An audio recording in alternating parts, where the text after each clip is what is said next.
হরে কৃষ্ণ বন্ধুরা, আজকে ছিল জামাই ষষ্ঠীর দ্বিতীয় দিন। জেঠি দেখো এখানে ময়দা মেখে রেখেছে আর সাদা আলুর তরকারি করছে। তো আমি আমার বোন দুজনা এসেছিলাম, আমাদেরকে বললো যে তোরা বেলে ভেজে খা লুচিগুলো। তো আমরা তিনজনা মিলে এখন এই লুচিগুলোকে ভাজবো, তারপরে খাওয়া দাওয়া হবে। এবার কি তুই বেলে দে তাড়াতাড়ি করে, দেখি কেমন তাড়াতাড়ি বেলতে পারিস। একটা থালাতে ওকে বেলে। আমার বোন লুচিগুলো খুব সুন্দর বেলে, তাই ওর বেলার দায়িত্ব ছিল। এই যে বেলে দেখো ভাজাও হয়ে গেছে, আর আমি সব লুচিগুলো ভেজেছি। সঙ্গীতাদি করেছে আলুর তরকারিটা, মানে যেটি সব করে দিয়েছিল ও একটুখানি টানিয়ে নিয়েছে।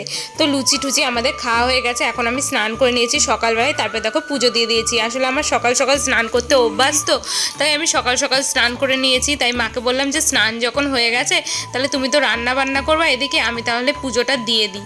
তো আমি পুজোটা দিয়ে দিলাম। আর এই যে আমার বোন এখন রেডি হয়ে গেছে, ও এখন যাবে ব্যাংকে। ও ব্যাংকে কাজ করে, তো তাই ও ওখানে যেতে হবে এখন।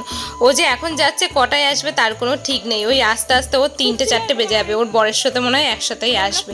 তো চলো দেখি মা ওইদিকে কি করছে, চলো তোমাদের দেখাই। এই দেখো এখানে আজকে বাজার করে এনেছে খাসির মাংস, পোলট্রির মাংস, আর হবে চিকেন পকোড়া। তাই চিকেন পকোড়ার জন্য চিকেনগুলোকে ছোট ছোট করে নিয়েছি, আর ওইদিকে পোলট্রির মাংস আর খাসির মাংসটাকে মা ভালো করে ধুয়ে নিচ্ছে, দেখো বেছে পরিষ্কার করে নিচ্ছে।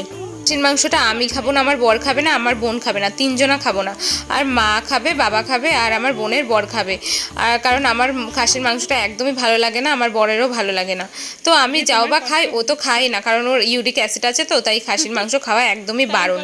তো দেখো আমাদের টাইম কলের সিস্টেমটা দেখো, এখন জল এসেছে বলে মা বললো যে ধুয়ে নিই, তাহলে এখন পরিষ্কার করে আবার কোন সময় জল চলে যাবে। তো এদিকে মা কেটে বেছে ভালো করে ধুয়ে নিচ্ছে। পেঁপেটা পেরে দাও তো, ওই যে পাকা পেঁপেটার পাশে ওই কাঁচা পেঁপেটা ছোট্ট। মাংস তো দেওয়া হবে, এটা খাসির মাংস তো দেওয়া হবে, তাই এ দেখো এইটাই ঠিক আছে বলো, ছোট্ট একদম।